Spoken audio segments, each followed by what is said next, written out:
A sexta-feira, o segundo dia do julgamento da presidente Dilma Rousseff, foi reservada para ouvir as testemunhas de defesa.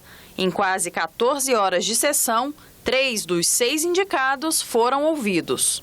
O dia começou com um pedido de desqualificação de Antônio Carlos Dávila, testemunha de acusação que falou na quinta-feira.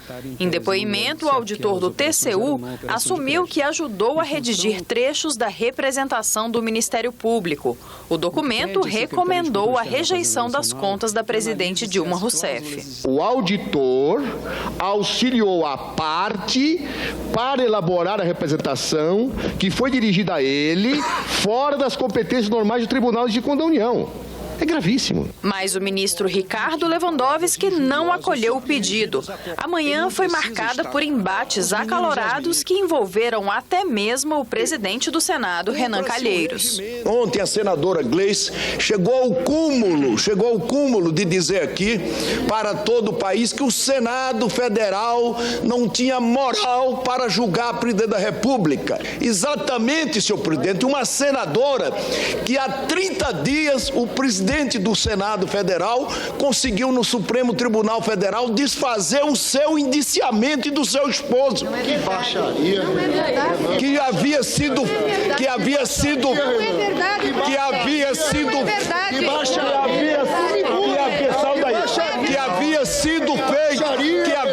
feito pela Polícia Federal. Isso não pode acontecer, isso é um espetáculo triste que vocês estão dando para o país. A sessão foi interrompida por Ricardo Lewandowski, que antecipou o almoço para acalmar os ânimos. Aos jornalistas, Renan disse que se referiu à ação da Advocacia do Senado em favor de Gleisi. Eu agi neste caso como agi em todos os casos. E agi no cumprimento do meu dever funcional como presidente do Senado Federal. O Senado interpôs, através da advocacia e do seu presidente, 2 ações no Supremo Tribunal Federal contra a busca e apreensão, publicamente com uma petição, e depois contra o indiciamento da Polícia Federal. Mas eu fiz isso à luz do dia. A senadora Gleice, ela me agradeceu em plenário. O Lindbergh me agradeceu em plenário. É meu dever funcional. Eu achei aquilo desproporcional, uma provocação, e reagi daquela forma. Mas, sinceramente, eu me arrependo muito.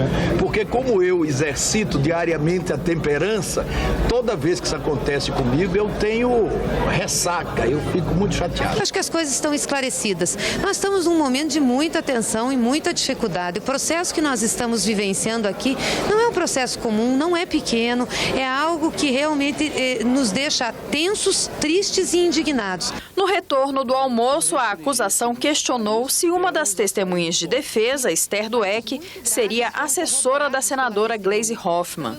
José Eduardo Cardoso, então, preferiu pedir a dispensa de Esther e que Luiz Gonzaga Beluso fosse ouvido como informante, não como testemunha. A diferença é que o informante não faz o juramento de dizer a verdade. Neste caso, os senadores podem ou não considerar o depoimento. Está deferido esse pleito da defesa. O professor Luiz Gonzaga Beluso será ouvido como informante. Todos que foram ouvidos nessa sexta-feira insistiram na tese de que Dilma não cometeu crime de responsabilidade. A lei de responsabilidade fiscal é importante, ela funciona bem em situações normais. Acontece que ela tem um componente procíclico, desculpe a expressão. Ou seja, ela tem um gatilho que aprofunda a recessão quando a economia está desacelerando. Certo? Então é preciso um pouco mais de flexibilidade e de mais liberdade para se tratar da lei. Vários professores de direito de vários lugares do mundo me perguntam exatamente isso. Essa infração é crime de responsabilidade no Brasil, porque se for aqui na Europa, nenhum governante termina, nem inicia o seu mandato. Não é razoável que a legitimidade de um voto popular para a escolha de um presidente da República tenha um peso menor que uma pena de multa. Esses decretos de 1.600.000, eles não implicaram em aumento de gastos para o Ministério da Educação. Sequer foram empenhados e muito menos pagos. É isso que eu posso dizer, e é uma coisa corriqueira feita tecnicamente desde 2008. Senadores pró-impeachment abriram mão das perguntas. Retiramos as inscrições dos parlamentares da base de sustentação para contribuir com a celeridade dos trabalhos. Que nós estamos ouvindo as testemunhas sem as presenças dos jurados. Tem uma ausência enorme aqui de senadores. Isso no tribunal do júri não pode acontecer. No tribunal do júri, todos os jurados têm que escutar as testemunhas. Esse não é um processo meramente formal.